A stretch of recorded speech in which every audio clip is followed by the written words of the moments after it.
There we go. It seems to be working. As far as I can work out, it's working. Don't know if any of you guys can see us in the Facebook group and so on and so forth, but yep, I believe. See us in the Facebook group. Yay, very good. Right, hello again. We're on our weekly WordPress news. I'm joined today by three very nice guests. I've got the regular as clockwork. It's Paul Lacey. How you doing, Paul? I'm doing good, thank you. You've got a really nice mic set up there. That's something new, is it? No, I just sounds great. Does it? Well, do you know what? Just while you muted me a minute ago, I just pushed myself back and then moved the microphone from where it normally is. So that sounds better than normal. Excellent. Take a photo of exactly that setup. Every cable in, every cable out, and how far away you are. Yeah, do that. Anything you want to tell us? Do you want to tell us who you are, like where you're from, or are you just going to let it go like that? Yep. Paul Lacey here, and I'm a co-founder of a small agency in the UK called the Dicky Bird Studio. And I'm also a brand ambassador for RunCloud, which is a simple yet powerful control panel for cloud servers. So if you want to set up your own cloud server from DigitalOcean or UpCloud or Vultr or any of those, it's something that helps you to do that, even if you're not a server admin type like I'm not. Yet if you do want to use that cloud technology, it's going to help you with that. Thank you. That was good. You've been working on that. That's great. It's You've definitely read it off the website. Okay, very good. Yeah, and then just down there we have Pete Everitt. How you doing, Pete? I'm all right, thanks, Nathan. How are you doing? Yeah, good. Tell us about yourself. Good. Well, I do a couple of things. I run an agency called So Digital Communications based in Sheffield in the UK. And I also run the Marketing Development Podcast and Marketing Development Academy. And we run some courses and talk marketing stuff generally. You've got PeteEveritt.com as your URL. What's the best URL for your marketing podcast? Yeah, well, so the podcast is actually hosted on PeteEveritt.com, which is why it's there. The Academy does have its own site, but there's links to PeteEveritt.com to everything. So, okay, that sounds great. Thank you so much for joining us today, Pete. And can you get it right? Yes, 3 out of 3. It's Jim Galiano. How you doing, Jim? Hey, it's good to be here. So, I'm Jim Galiano. I've been in the online world since the late 90s, and I've done everything from ebook publishing, consulting, marketing, website development, publicity. If it's online, I've probably done it. So now I'm mainly focusing on enjoying kind of a less stress approach to online business, where I have a nice balance of website development, marketing, and consulting that I do. I put together a few courses over the last few years, so life is pretty good right now. Yeah, nice. I'm just going to share some nice comments that come in, because I don't normally do this at the beginning, but it is quite nice to do it. It's just a few little ones. David Von Gries from the Page Builder Framework saying hi. Chris Hughes from Mint WP saying hi as well. Now, Leo Mindel, though, in his usual, have a go at Nathan's style. Apparently, I'm wearing a grandpa cardie. Thanks for that, Leo. I love you deeply. Hi from Paul Casper, all the way over.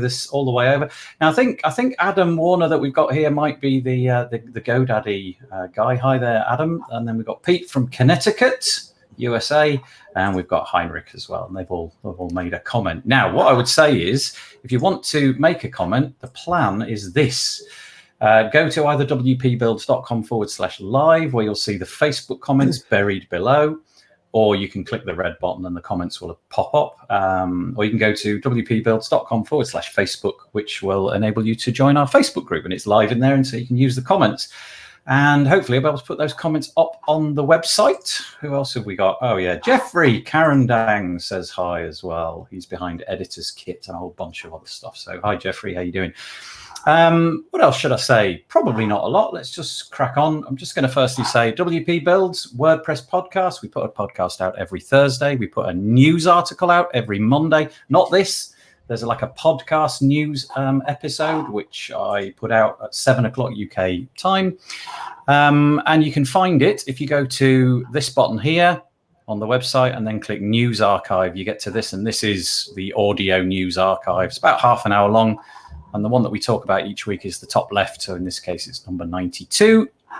If you want to keep up to date with what we're doing, go to this page, wpbuilds.com/subscribe. You know, you've got things like podcast player options and Facebook group, and these will get you onto email lists where we just send you stuff about what we're doing. But this is why we're here today, to talk about newsletter number 92, the stuff that's been happening in WordPress this week. Very kindly, some of the guys have sort of nominated themselves to talk about particular things. But I'll go through the first one myself, if that's all right. Hope everybody can see me. Can you see the screen? Yeah, I think you can. This is WP Taverns article. It's by Justin Tadlock. Thumbs up for Justin, though. Give us all a, what do you reckon about Justin's contributions? Yeah, Pete's thumbs up. Yeah, Paul's thumbs up. Jim has no thumbs. And at least he's not showing us any thumbs. I like what he's doing a lot. And this time around, he's just talking about the latest stuff coming in Gutenberg 7. It's already landed, came out on the 27th of November. Stable navigation block. So that's kind of cool. There's some little, animated GIFs and stuff in this post. And he talks about the fact that the navigation block is now kind of ready to use. It's got its limitations. You can do fairly simple things with it, but as far as he's concerned, it's a good implementation as a sort of starting reference point. We've also got post blocks and template parts. I'm not going to really go into this. Needless to say, if you're keeping your WordPress install up to date, all of this stuff will drop into your block editor. And my recommendation would be, if anything looks unfamiliar or you see a block that you're not really sure about, go to the WP Tavern, check out this particular article, and you'll get some insight. Did anybody want to comment on that? Did anybody have anything that they thought was of interest in there? If not, I'll just move straight along. Okay. Fine, fair enough. Let's go to this one then. And I know that Jim and Paul wanted to mention about this. So this is all about Gutenberg a year later. Again, very nice author. I don't know if you spotted the name of the author here. It's this chap here called Chris Hughes, some unknown geezer who, occasionally pops up in our... In fact, where is he? There he is. Look, he's saying hello. Chris Hughes getting on the WP Tavern. What a heist. Well done, Chris. And he talks about his relationship with Guttenberg, but I'll hand it either to Jim or Paul if you want to take it from here. Go ahead, Paul. Okay. So I agree with Chris. Apart from, I wouldn't say I love it. So that's Chris is talking about the journey from all the drama at the beginning a year ago, and then to where it is now. And I wouldn't say I love it, and that's only because I haven't in a whole year really engaged with Gutenberg or the block editor as much as I really should have. And when somebody asks you something along the lines of when you were supposed to have done something, and then you make like a strategic way of saying why you didn't do that thing for a more strategic reason when actually you just hadn't got round to it. Well, the strategic reason I'd give for not doing that would be that running a small agency with clients means that I've seen Gutenberg change a lot. So every time I do dip in, there's new good stuff, really good stuff in there. But that would completely disorientate a lot of my clients. Not all of them, but some of them would maybe be disorientated at the pace of development and how things are changing in there while it's still a live product. So my real excuse is literally I just had a busy year, and I really just wish I'd had like 2 hours to sit down and use the block editor just from a purely academic point of view and really give it a good go. But I haven't had a chance to do that. So it's the strategic excuse I'm going to give instead. Fair enough. I mean, you literally not played with it much at all. Could you count on one hand the number of hours? I use it on my own site and on a couple of sites as well. But if a client asked me to create a training guide for them, I would have to go and learn it properly first before I could tell them confidently. So I think that's good because it is quite intuitive, and I do like it now, and I do like the blog layouts that you can create with it. I just haven't engaged with it anywhere near as much as I could. So I probably would love it if I'd used it as much as Chris had. So that's the only reason. Yeah. Jim? Well, I'm in the kind of the same situation that Paul is in, and I kind of look at it like this: if you're generally, if you're using a page builder like a Beaver Builder or an Elementor or something like that, would you slow down your pace or your production to be able to jump over and do it in Gutenberg instead? That's kind of like where I found myself with it. I think I wouldn't have enough confidence yet to really jump into it unless I'm just creating a simple about page or something like that. But on the other side, I'm so used to using the page builders now and just the speed of getting things done that I feel like I'm kind of taking not really a backward step, but more or less an unnecessary step, because at the end of the day, does it matter what you use to actually construct the page? Well, if I can get the page to load twice as fast using Gutenberg, then I would have switched over a year ago. But I don't see like that there's a performance necessarily, and I guess it depends on the design of the page and what elements are in it. But I accept that it's there, and I really want to get to know it better. But I just haven't had the time yet to be able to slow things down enough where I can jump in there and relax and just take my time and go through it. Yeah, so that's where I'm kind of at with it. Yeah, it's interesting. I kind of forced myself one day to just look at it and make it. So I had something I needed to write, and I said, right, I'm going to write it in Gutenberg. And that was about, I don't know, 9-10 months ago, something like that. And now I think literally from that day, I haven't used the classic editor since then.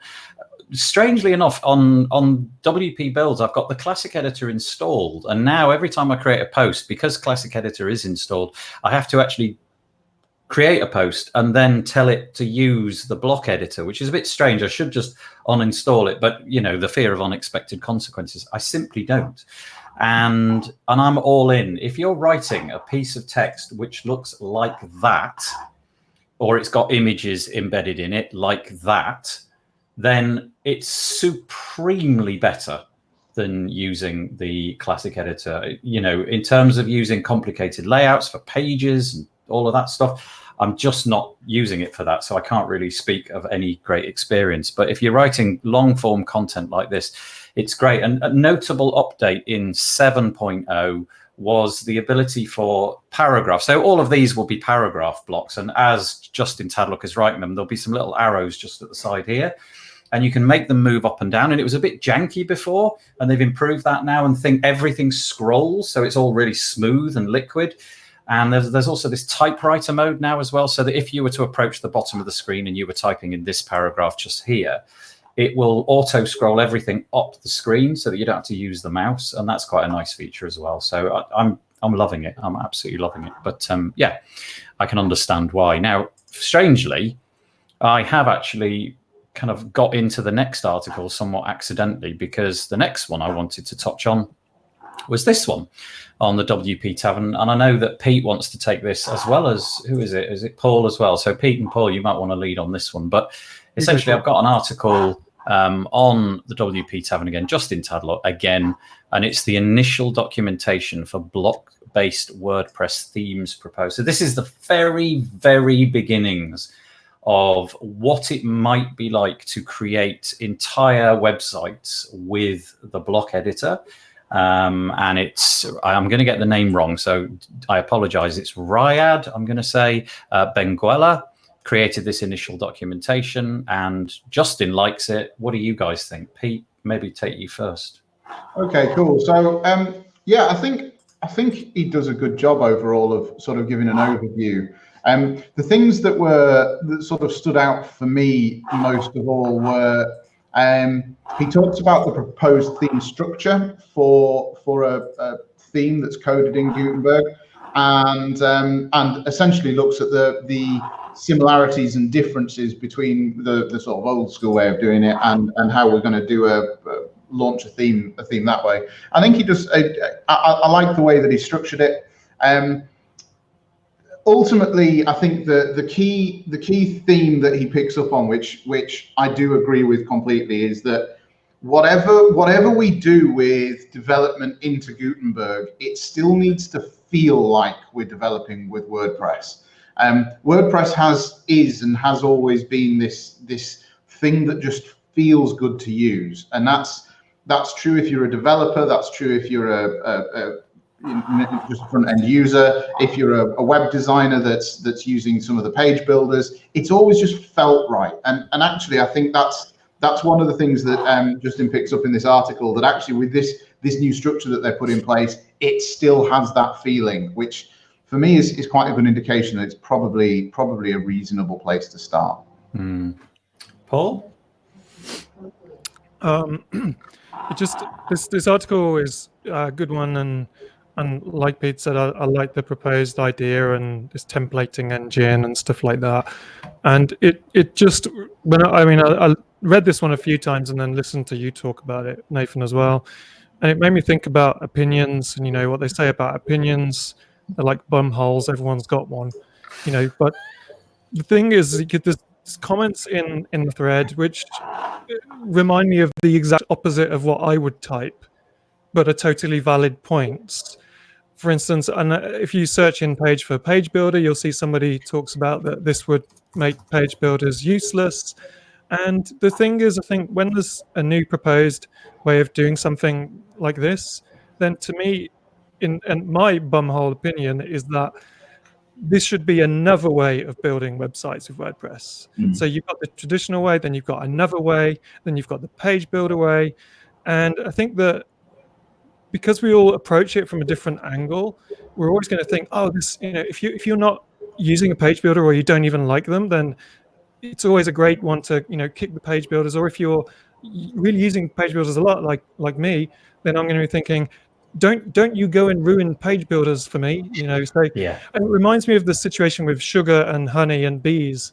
You had years and years ago, everyone wanted some sweet stuff. They would have to have some honey, get some honey or whatever, and they'd eat it and it'd make their food taste a bit sweeter. And then one day someone came along and created refined sugar and said, hey, we don't need honey anymore. Just use this refined sugar stuff. It's great. Let's just kill all the bees then. We don't need them anymore. But actually the bees are a wider part of the environment. So if you did kill off, the traditional way themes were built, the traditional way page builders were built, you'd kill off a huge amount of the environment around it that was part of the... Hello, I think Paul's frozen. Yeah, I think he has. Maybe Paul, if you can hear us, you might want to refresh your browser. Hopefully you'll figure that out in a moment.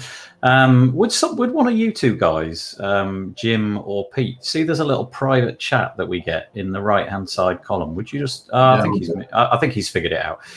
Have to say, as always, a startling insight by Paul, what with his the bee analogy and use great of the insight. Yeah, great insight with the old We're back. Yeah, you're back. You froze, Yeah. but I think basically we'd all kind of grown weary of everything that you were saying. So, Yeah, I think I think I think you were kind of drawing yeah. to a close. You were The just main point was just careful from the core, upsetting the wider environment. That the whole environment is interlocked. Yep. So great to have new ways to do it. Bring those in. Let people try it, and let people move over at their own pace. Yeah.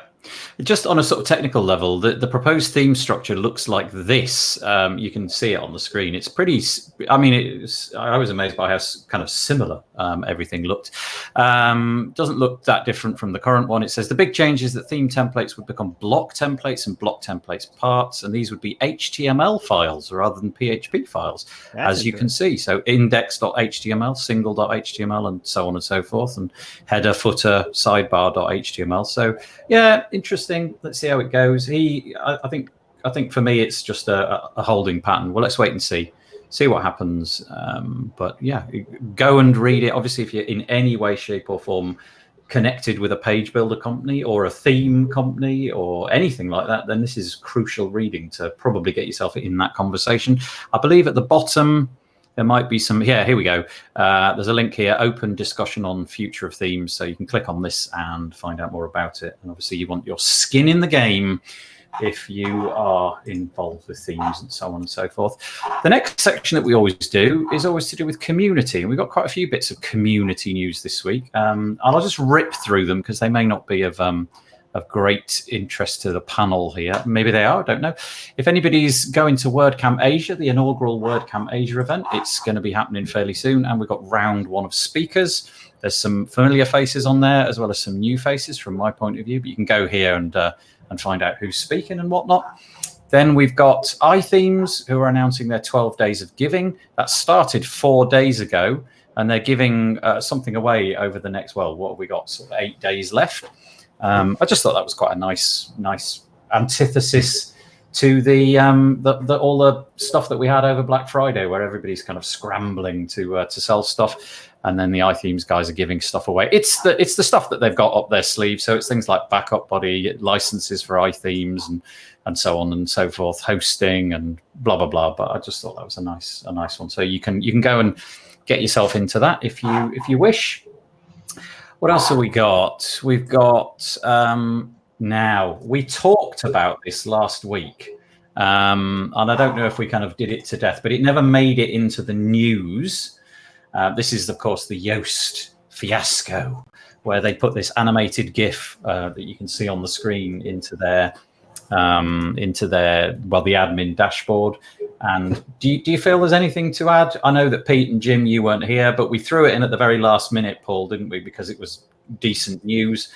But I don't really know if there's anything to add here. Nothing seems to change in the last week. So unless you want to just chime in, I'm just going to move on.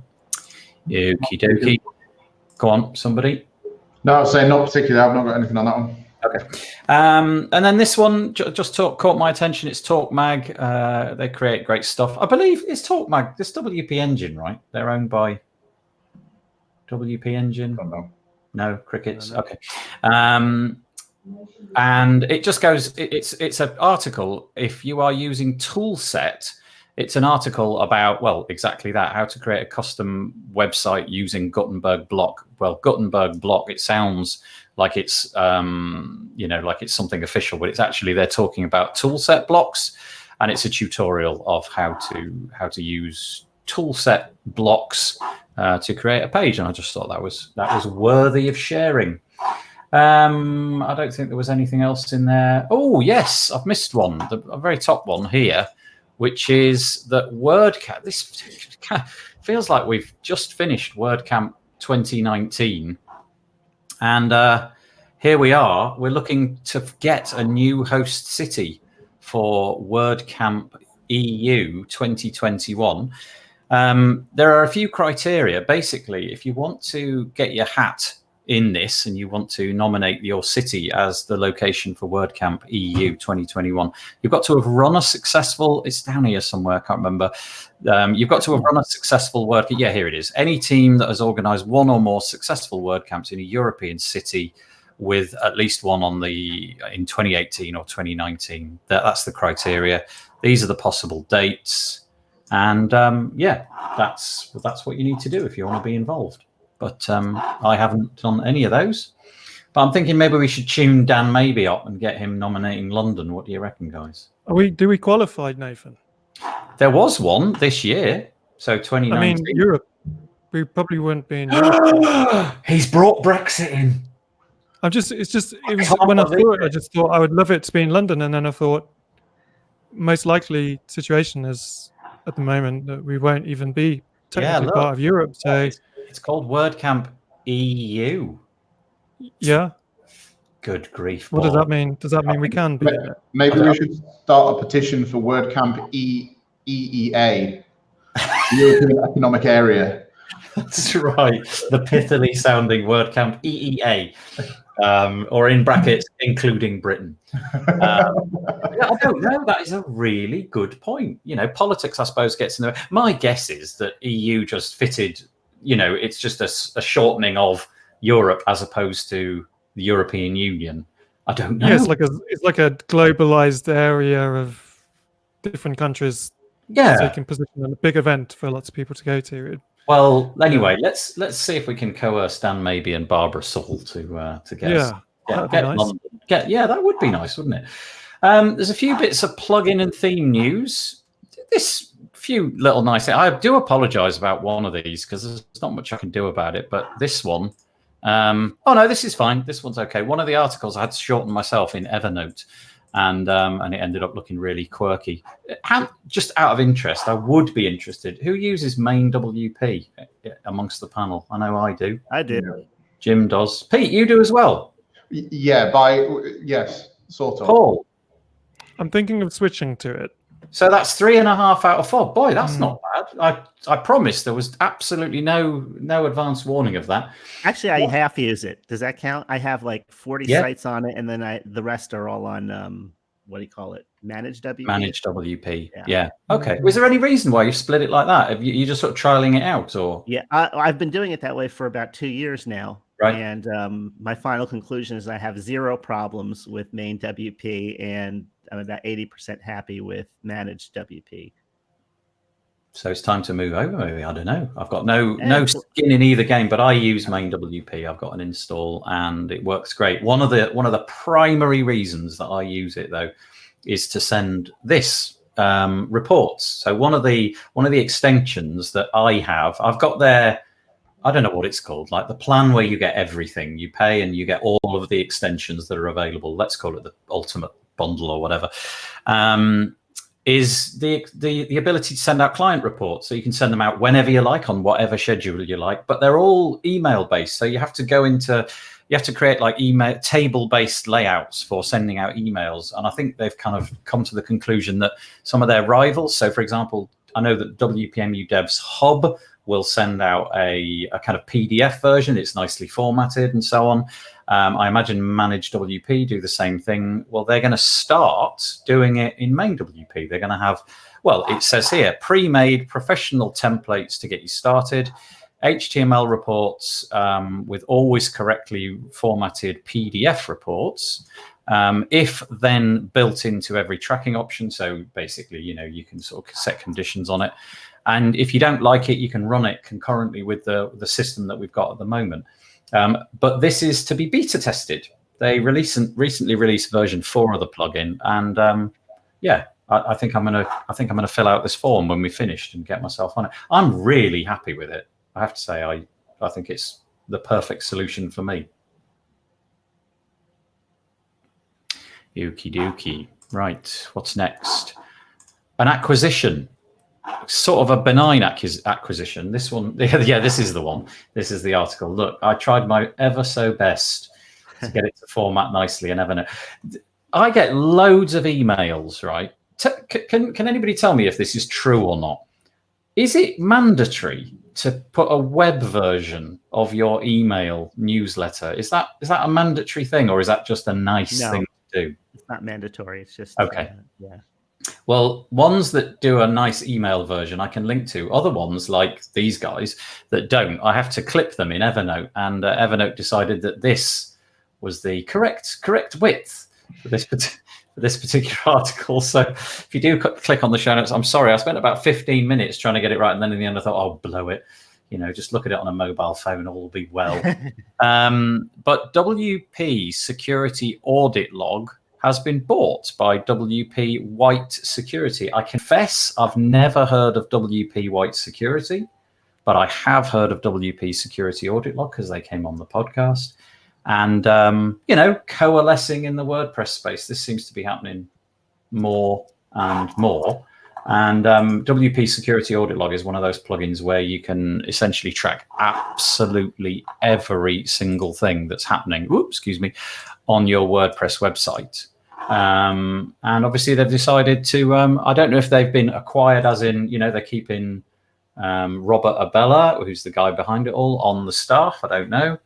But if you're using WP Security Audit Log, just be mindful that they've been bought out, and, any changes might need to be, you might want to keep an eye on it a little bit. Any of you use those? Probably not. It seems like a real niche product. Yeah.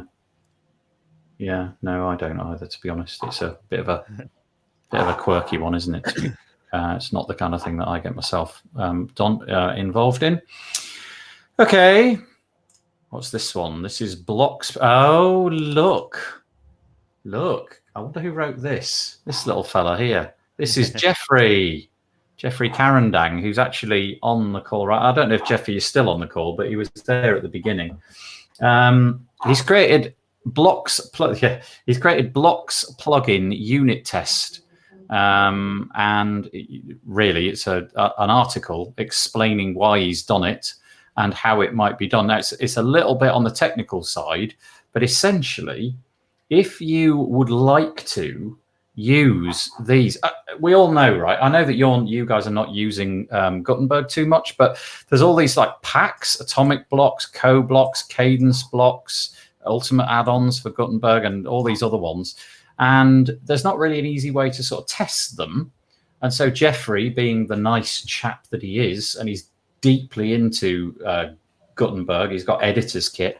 He's decided to create like an environment where you install editor's kit, and then you can kind of download these unit testing options, and so you can use all the other different blocks within like one install without having to download all of those different blocks and therefore completely clutter up your interface, which just seems like a really nice thing to do. Yeah.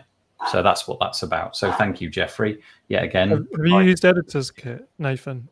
I've used it only in as much as I wanted. This was months and months ago to see what it brought. And it was at that point, it was far less capable than it is now.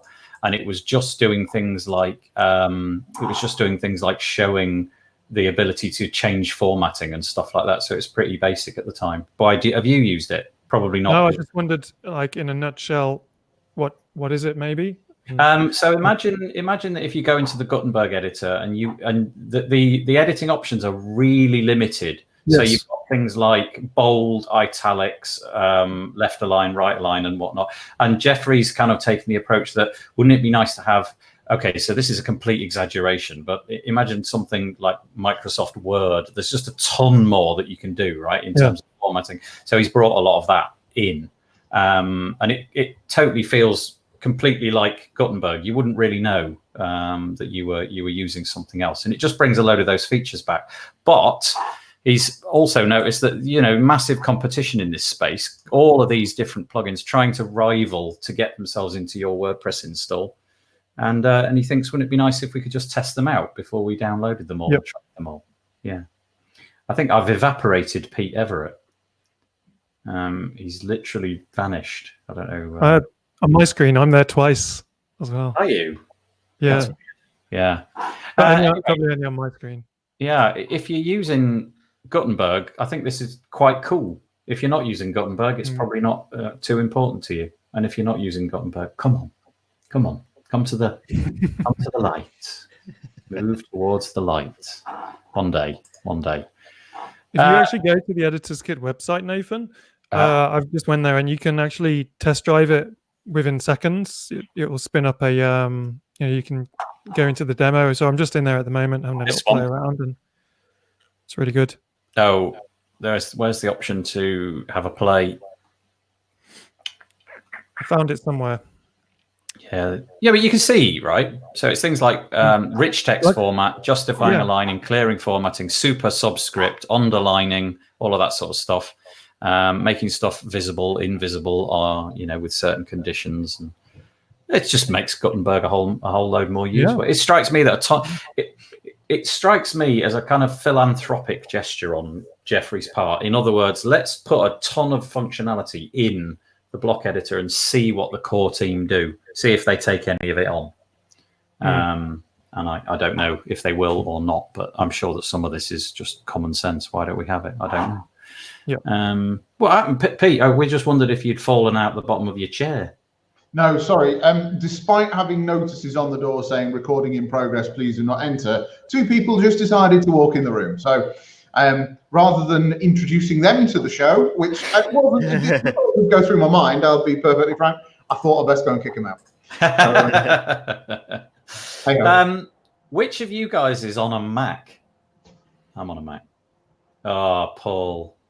Are you Jim? No, never. All right, so you will not, neither of you, Jim or Paul, will realize the pure beauty of this next link. This thing is so sublimely simple, but great. It's on the Mac App Store. It's called QueueSpace. So I've done with my WordPressy stuff, frankly. I'm now on to like other stuff. And this, just go and get it. Don't even think, just buy it and thank me after. I took a bit of a punt on it. It was 49 British pence. Yeah. So I felt well within my budget here. I thought this is in the throw it in the closet kind of amount if it doesn't work. What does it do? It shoves a load of Finder windows in the same window. Now, you're going to scoff Windows users because I think Windows can probably already do all this stuff, but the Mac cannot. The Mac, if you've got, and it's ridiculous that it can't do it. Pete, you'll know what I'm talking about. Yeah, and you know what? I saw your post about this in your group a few days, about a week ago, something like that, in the last week. And within approximately 17 seconds, had also spent 49p on the same thing. It was that much of a no-brainer to go and get it. It's brilliant. It totally works. Amazing. Yeah, I can't show it because the way that this is set up, it's only showing Chrome, but all it does is it puts Finder windows inside a Finder window. So that, haven't you always wanted Mac users to be able to click something, drag it, and put it somewhere else?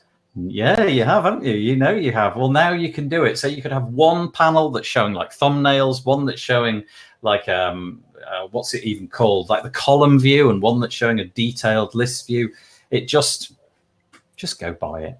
Just go buy it. And I love the fact that you can choose the layouts as well. I mean, you kind of can see it on the screenshots there, but you can have two columns, or you can have one full column and then two halves, or you can have, you get the more of a flavor the way that if you're flicking through those screenshots. It's it does work incessantly well. I jumped on my wife's Mac the other day, and she doesn't have this installed, and for the first time thought, why isn't it there?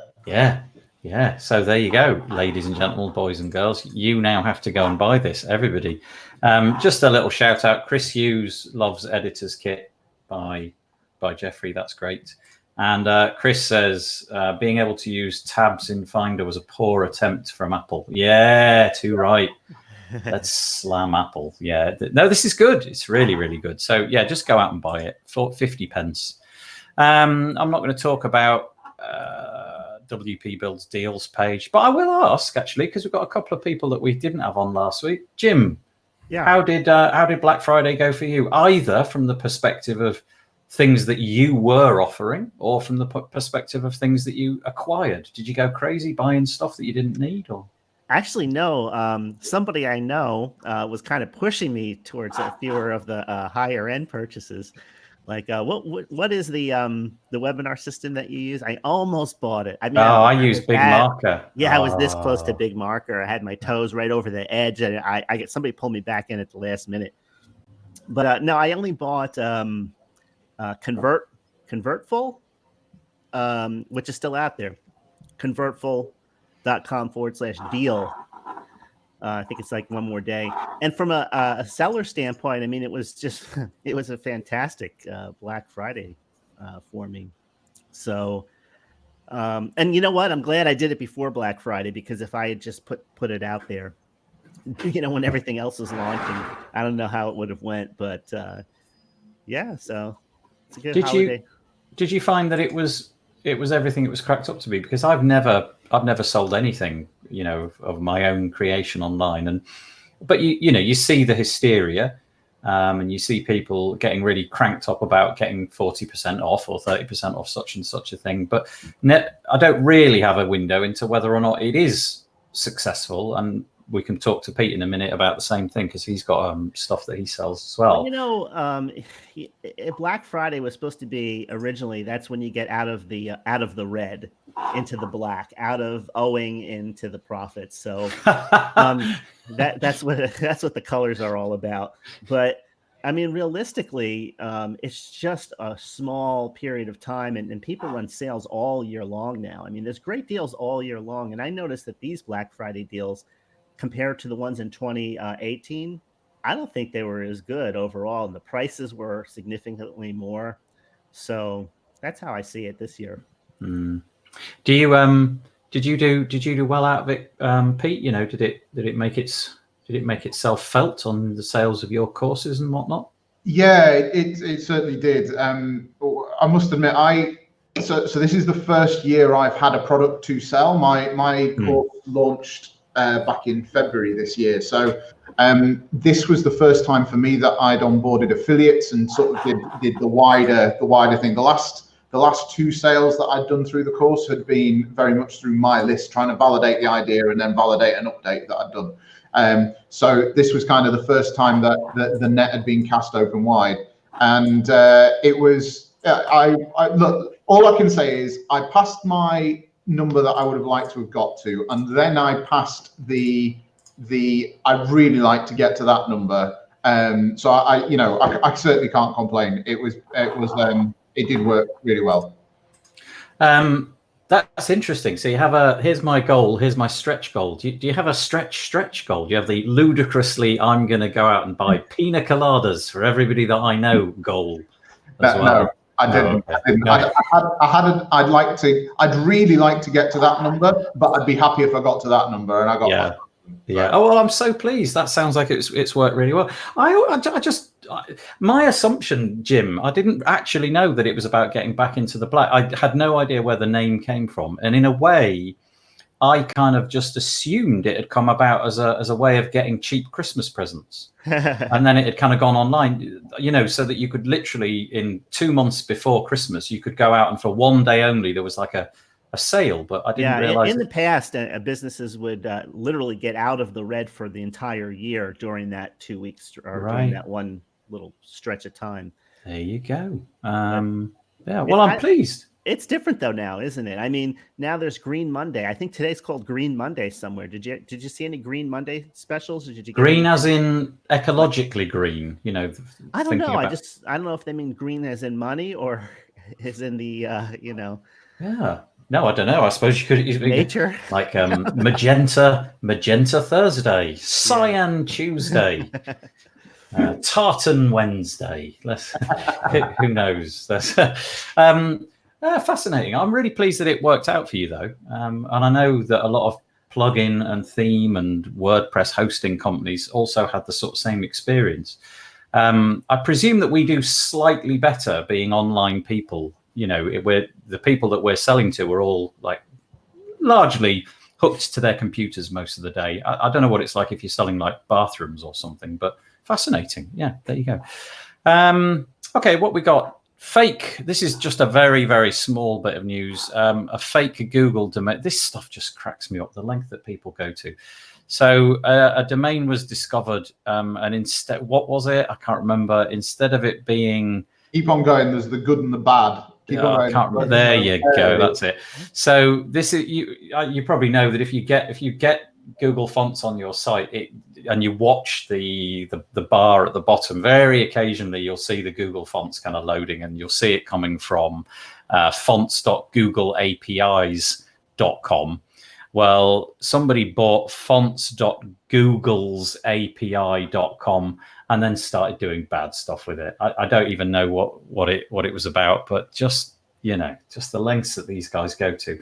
I've actually got a podcast episode. Have you ever heard of WP Scan? Ryan Dewhurst has WP Scan and the WP Scan vulnerability database, and we talk quite a lot about what's in it for these guys. Why do they do it, and the different ways that you can ruin people's lives and make cash out of people's websites is sublime. There's a lot of there's a good reason that people do this. It's just a shame that they do it, to be honest. You've been giving your tips out again, Nathan. My tips. Yeah. Go on. No, your tips in how to get, use dodgy stuff like that to get stuff. Oh, yeah. Oh, I've got all the dodgy stuff. I've got them all written down. It's just little things like putting in like bots, crypto miners, and you can generate Bitcoin and all sorts of other cryptocurrencies, generate money that way. But also you can just sort of redirect. If you find a vulnerability somewhere, you can redirect people's traffic and, all the usual stuff, but amazing stuff. What else have we got for you? Let me put that back on the screen. I put an episode out with Paul Lacey sent me a nice comment in a Facebook group that he and I are in about this little series that we've been doing. We've been doing a series about a book by a lady called Brian E. Thomas, which David Walmsley has read. You'd like it, Jim. I don't know if you've had a chance to listen to any of them. It's all about the idea of not losing clients kind of before you've even got them. Yeah. Have you read the book? No, not yet. I think it's a good read, but it's all about the kind of like 13 different ways that you can lose clients kind of prior to even having them as clients. And there were just so many little nuggets in there. And this time around, we're a little bit further along our journey, and we're talking about different ways. So the idea here is that if you go to buy a pair of shoes, right? When was the last time you went and bought shoes and didn't put them on your feet? When was the last time you bought a phone and didn't play with it in your hand? The answer is never. You just don't. You do those things. But if you're going to buy a website, you don't get to play with it in advance. And so Bryony's take on it is, what is it that we can give them as like a try before you buy? And so David and I talk about all the different things that we could come up with to try before you buy in order to try and give yourself a bit of kudos, if you like. And so that's what we did this week on the podcast. Also, I'd like to make a bit of a shout out to Peacher. This week, Peacher Neri, this is going to be really loud in my ears. Mute site quickly. Peacher Neri came on and talked about her UX for Everyone course. She's been coming into the Facebook group every month for about 4 months, giving her time for no reason. Bless her heart. Doing people's like UI UX. She's doing one again on Wednesday. And so I said, please come on and promote your course. So she did. And we shot a video where she tells us exactly what's in her UI. Well, it's called UX for Everyone. So if you've got any thoughts about buying Peach's course or indeed working out what's in it, go and check that out. And it looks really great. What else have we got? Sorry, carry on. About your series on WP builds. I just wanted to mention what I really like about it and why I think it'd be worth listening to. It's sort of David's read this book, like you said, and then David is trying to rebuild the structure of how his company works, having had some changes in how he acquires work about a year ago or 6 months ago or something. It's just really interesting because he's aware of all the, you should be doing this, you should set up your positioning, you should do your funnels, blah, blah, blah, all this stuff. But then he's kind of discussing that in reality, in terms of there's the blueprint of what you're supposed to do, and then there's reality of what do your customers really expect, what are they used to doing, and all that sort of stuff. And it's been a lot on my mind quite a lot at the moment. I even sent Jim a message just the other day, and about a similar sort of thing where I was thinking about which blueprints am I following and are they taking me in the right direction. And Jim kindly turned that into a podcast episode, so that's a good one to listen to. Are you following the right blueprint? I think it's called, isn't it, on your podcast? Yeah. And that was fantastic. I just sent him a message and I got a personal podcast episode. Are you saying that Jim Galiano is doing a request a podcast episode bespoke service just for Paul Lacey? The other thing that this is showing is that Paul Lacey is now managing to influence podcasts that he's not even attending. Right. That's genius. He's got himself on a podcast that he's not on. Yeah. What do we call that? Yeah, I don't know, but I think it's genius. That was divine inspiration that week. I remember I was so busy with other things, and I'm thinking about the podcast, and here comes Paul with like all of the information that I needed to talk about. It's like, I should send Paul. I listened to that one twice. It was a good one. Thanks, Jim. Oh, that's great. That's so good. Oh, maybe that's an insight into the stuff you'll get if you join Jim's course. Yeah. See, the tough thing about being a solo podcaster is that you have to talk at least, 30 minutes. I usually talk about 50 minutes. But if you do it every week, the thing I like about it is I don't have to coordinate schedules with anybody. I just sit down, hit record, and I'm done. The bad thing about it is I can't rely on other people to help me, with the material. I have to come up with it myself. And even though I've been doing this a long time, I'm just like everybody else. Your mind gets in one area, and then when you have to disconnect and do something different, like if you're looking at design all day long and suddenly somebody says, okay, now make a podcast, you have to get out of that mental framework completely and get into a different type of thinking to do it. But yeah, that was great, Paul. And Pete, somebody was listening to our podcast where we were talking to one another, sent me an email, and they said, oh, that was so encouraging listening to you and Pete talking. So that was great to be able to chat with you too. So if you have any internet-based problem and you need some help, you can always hire Jim Galiano. It sounded like the A-Team, that, didn't it? Go to jimgaliano.com and request an episode. It would appear that he's just given them away for free to all and sundry. So, ask AMA. That's a cool idea, though. Like AMA podcast episodes. Call Jim. Galiano. You fix your problems. That's great. Couple more things. Very, very slight, if that's all right with you. Probably got about 5 more minutes to run.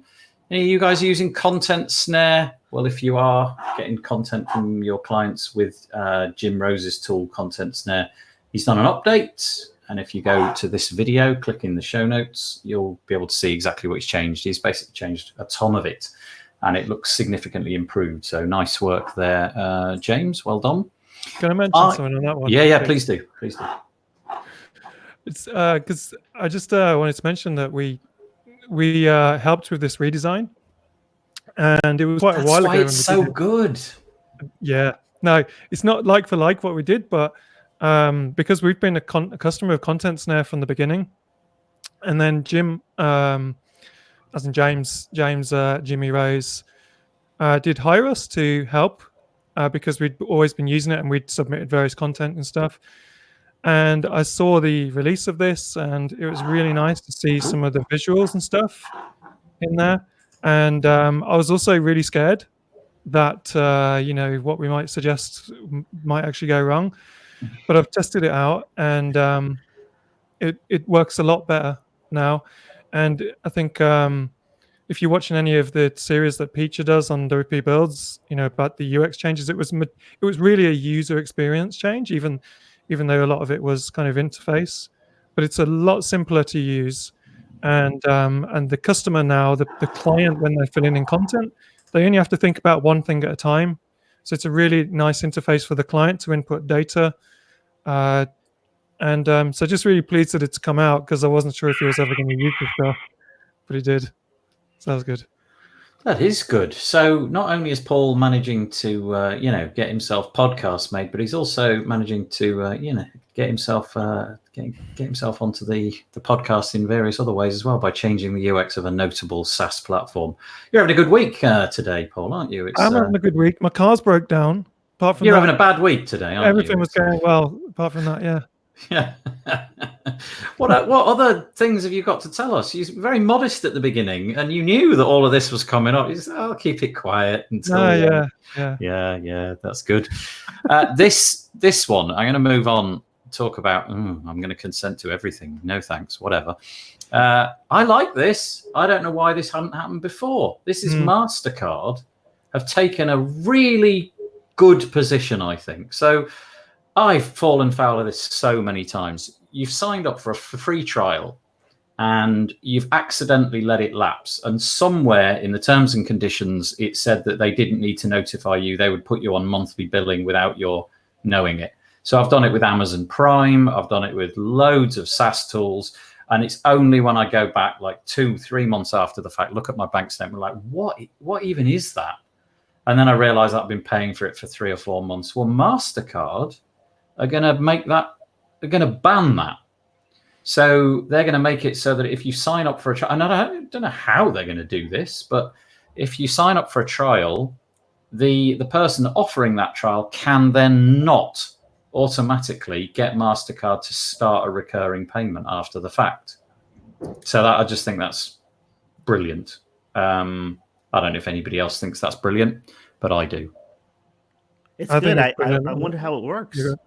Yeah, I don't know. Maybe there's some sort of separate system that you set up for the first payment, and then everything subsequently has to begin on you. But what it says is, it says the credit card company now require merchants to get a cardholder's approval via text or email at the end of a trial before they start billing.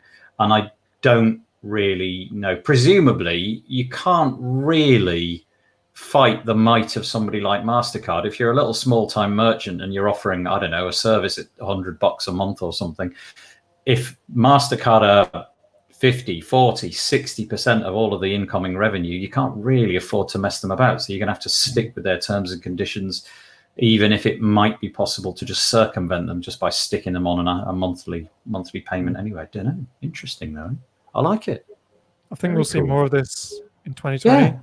Yeah. I think it's going in this direction. I mean, I have a client, I won't name who they are, obviously, who is switching over an old website from taking annual PayPal subscriptions for a particular product to Stripe, right? So but they decided they want to keep the annual PayPal thing on there because hundreds of their customers will be forced, if they moved over to Stripe, to actually make a conscious decision to resubscribe rather than PayPal just taking the money out of their bank at a certain time of the year, and then that user thinking, oh, fair enough, I'll keep it, whatever, or having to go into a convoluted way to cancel that. And it doesn't even feel legit that you should be able to do that. Yeah. I've signed up for things before, like an emergency online Christmas card or something, or a birthday card. And emergency Christmas card. When you realize this is late, I need to get this card to someone tomorrow, it's really important. And then you sign up for something. The only way you can do it is you can sign up for an annual thing, and you think, I need to cancel that after a month. And then you forget, and then a year later, they charge you again. And then I think they call it kind of apathy, that you just don't have the time or don't get around to canceling that. And how much money is made on products that we don't need? Oh. Ooh, I think that could be the next step, to sort of say that if a product subscription is up to over 11 months or something, that they get an SMS a week before to say, hey, your PayPal thing's coming out. Do you still want this product? Yes or no? You just say no, and it cancels it automatically. And I think that would save a lot of money from things that people don't tell my client I said that. They wouldn't be very happy if I petitioned for that, but they wouldn't like that. And I think that's unfair on the consumers. Yeah. The amount of times I go into PayPal, like once a year or something, I'll go in, and there's that section, isn't there, for like your recurring payments, and they deliberately make it fairly hard to find. And you go through, and it always amazes me, like even the language that they use. It's kind of like they use cancelled and pending, and there's all these different terms, and they're all interchangeable. And I never know whether something's been cancelled or is like on hold or whatever it might be. And then the company names are often completely obscured. So the product that you buy isn't the company name, and they show the company name. And then you have to go through, look at your receipts and think, okay, that marries up to this. And yeah, it's just a mess. It's an absolute mess. And the subscription economy is now how most of us live. And so getting ripped off on it accidentally. I bought an app on AppSumo many years ago called Track My Subs. And it's just like a calendar system for subscription services. And so long as you fill it up with the data at the point where you start your subscription, it does alert you. But it's manual, you have to then go and cancel things. But that's been quite useful for me. Yeah. You think this means we'll start seeing more, rather than free trials, either very low cost first month sort of try them out things, so that they still authorize the payment on the card and hook you in that way? Yeah. I would have thought so. But it feels to me that some of this is a bit nefarious, that I've definitely been hooked into something, and then they simply don't say that your trial has ended. You are now starting on the billing. I don't know which way it's going to go, but I think if MasterCard can stop it at the bank account level, at the actual money level, that strikes me as a decent thing for them to do. Yeah. And you would hope that their rivals, Amex and Visa and all that, take note and do the same thing, because it's protecting all of us. Nobody wants to go through that. I had a service that I've been paying £39.99 a month for 18 months, and I had no idea what it was. Didn't even know I was doing it. And so what's that? I mean, it's not a lot, but it's like 500 quid, 500, 600 quid. It's, it's a lot every well, year. it is, considering I didn't even know I was paying it, and certainly wasn't using the service. And then I went and got in touch with them, and they absolutely stonewalled me. Nope, you signed up for it. It was totally legit. They obviously knew I wasn't going to use the product, because I made that pretty clear. So, it was my fault. Too late. And that's the way it goes. Hopefully that'll stop in the future. Christine K says she loves Track My Subs. Yeah, I use it all the time. I could probably get an alert every 2 or 3 days from it, and it definitely stops me from making that mistake. What else we got? TechCrunch are talking this week about. Now I don't even know what this is, but I thought it looked cool. AWS are launching a quantum computing service. Quantum computing is a bit like artificial intelligence. It's one of those words that gets bandied around a lot, but I don't think many people really get it. I know it's got to do with the fact that the bits, instead of being 1 or 0, can be 1 and 0, but I have no idea why that's good. I think it speeds things up. I don't get it.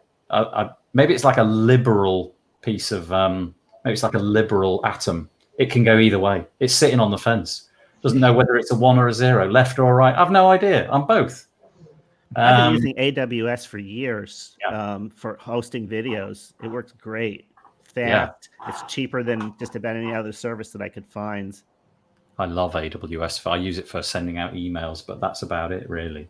But instead of using their own stuff, which you think they would, Google, Microsoft, IBM, they're already doing this. They've decided to use these other companies. They're listed here: D-Wave, IonQ, and Rigetti. Those household names. D-Wave, IonQ, and Rigetti, but they're probably household names if you're into quantum computing. Quantum computing just seems like the future. It's like the sort of stuff that they'll, it's like Star Trek. When we finally get a quantum computer, I think you and I can all just give up. A cheap quantum computer, it'll just take over. There's no point. Just give up at that point. And finally, 70%. No, not that. Oh, dear. Yeah. This is sad. It makes me sad. Google's Larry Page and Sergey Brin, they've stepped down. I'm not that sad. My violin is about that big that I'm playing. It's really, can you hear that? It's very small. Because they've retained 51% of the shares in Alphabet. So basically, if anybody wants to do anything combined, they can just say, no, we're not doing it. Or yes, we're doing it.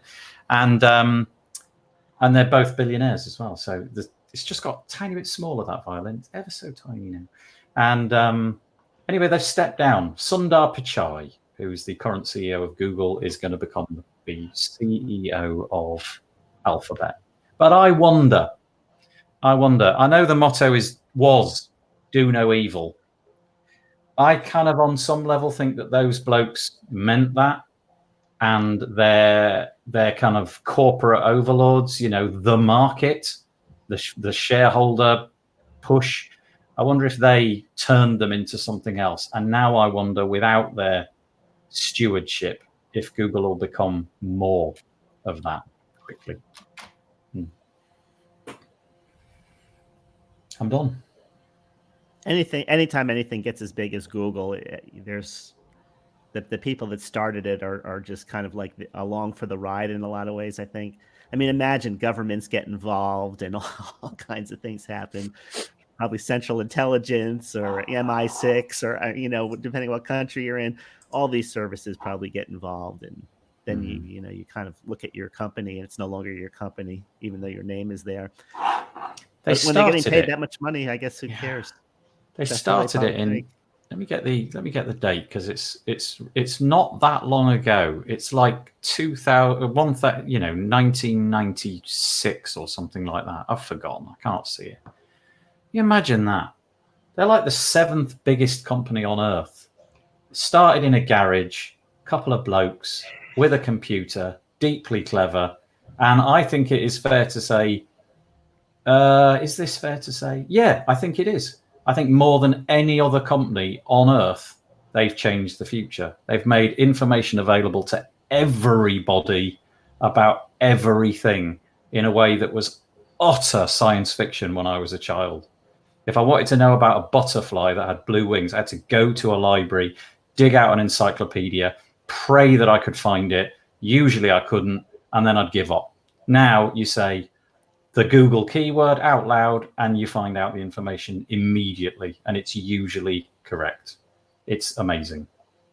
There's a really good animation out on the internet somewhere that shows the growth of those big companies like Amazon and Google. It's like a timeline animation showing the top 20 biggest companies in the world, and there's graphs showing the different, how much money they've got and what they're worth and everything. And then it begins with Coca-Cola and Ford and all those big massive companies at the top, and then at one point Google and Amazon just come into it, and it just blows everything else away. The market share of what they're worth or what they've got money wise, it's just eclipses everything else really quickly. Just really quickly in the timeline. A great mission to like democratize. Well, democratize is the wrong word. I don't even know. To make it available, make the world's information indexable and searchable. And my kids literally have no conception of what an encyclopedia is. And I don't mean that glibly. I mean, they'll probably understand that there is such a book, but they're never going to use it, not ever. And I think they have, with their company, they've turned education upside down as well, from a system of acquiring knowledge to now a system of learning how to deploy the knowledge that you've acquired. What I mean by that is, when we were kids, it was really hard to find things out. So the finding of the information was the significant journey. Now the information is, it's trivially easy to find. So now it's about learning what to do with the information that you've already got.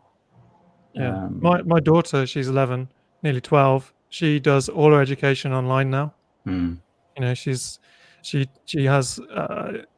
school she uses Adobe Connect. It's like a webinar like this, and then she'll be researching on Google while she's in the lesson when they've got to go and find some stuff, and and they're using YouTube. It's amazing. Yeah. Totally changed everything.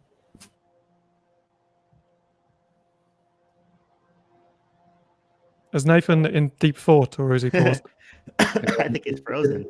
Has he frozen? now, this is an interesting scenario where the host is no longer here. It's happened before. Yeah.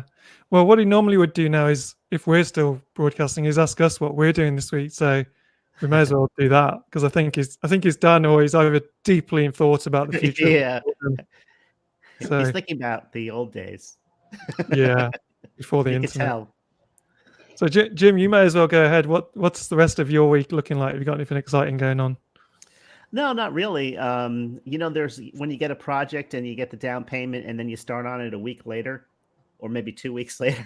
I'm in one of those places right now. So I'm just getting ready to finish end of the year projects and slowly work towards that this week. Yeah. Cool. Pete, how about you? Yeah, I'm kind of doing the same, to be honest. Black Friday was like a mega big push, both for me personally and for some of our clients. So we were sort of pedal to the metal with that. We've got a couple of things that we need to finish this side of Christmas, but to be honest, starting to figure out how that shutdown schedule works and the plan for January. Yeah. How about you? Here.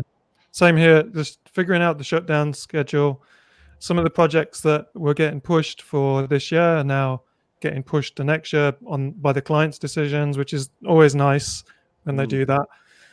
And then today I'm going to see my son doing a dance show at his school at 4:00 UK time. So yeah, it's just like a 5-minute.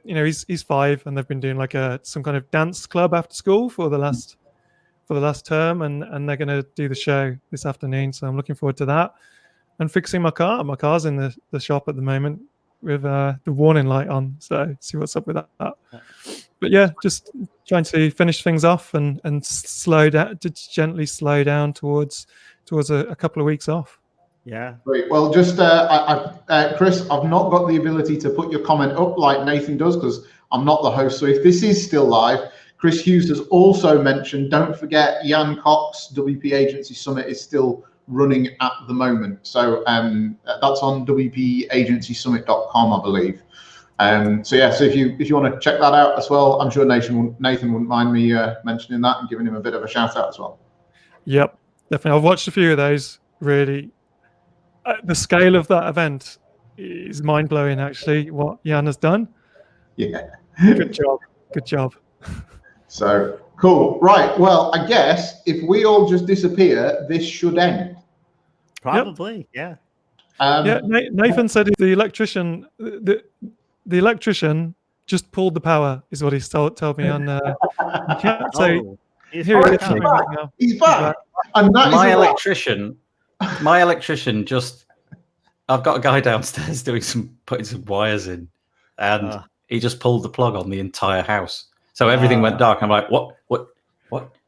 And then shouting, Rich, his name's Rich. And he said, yeah. I said, have you pulled the power? Yeah. I told you not to. Oh, yeah. Well, we took over command. So your listeners are going to a different place next week. No, they're not really. We have done our what's coming up this week, and we've also given Jan Cox Agency Summit a bit of a boost as well. Oh, you're very kind. We never did that, so and we have no idea if anybody's heard any of it, but no. Anyway. I don't know. It's still going live. So what I'm going to do though is end it. That was hysterical. Just everything went dark. Rich, I think I might go down and give Rich a complimentary mince pie. You just froze on our screen after saying kind of solemn comments about the future. It looked you were just thinking about it. Deeply thought-provoking. No, I'm going to go and have stern words with my electrician, who's currently poking a taser at me. And I'll see you guys next week. Thank you very much for joining us. I really appreciate it. I'm going to put the old banner on mute us all. Can I find the banner? Yes, I can. Here it is. Put that on mute us all and say we'll see you next week. All right.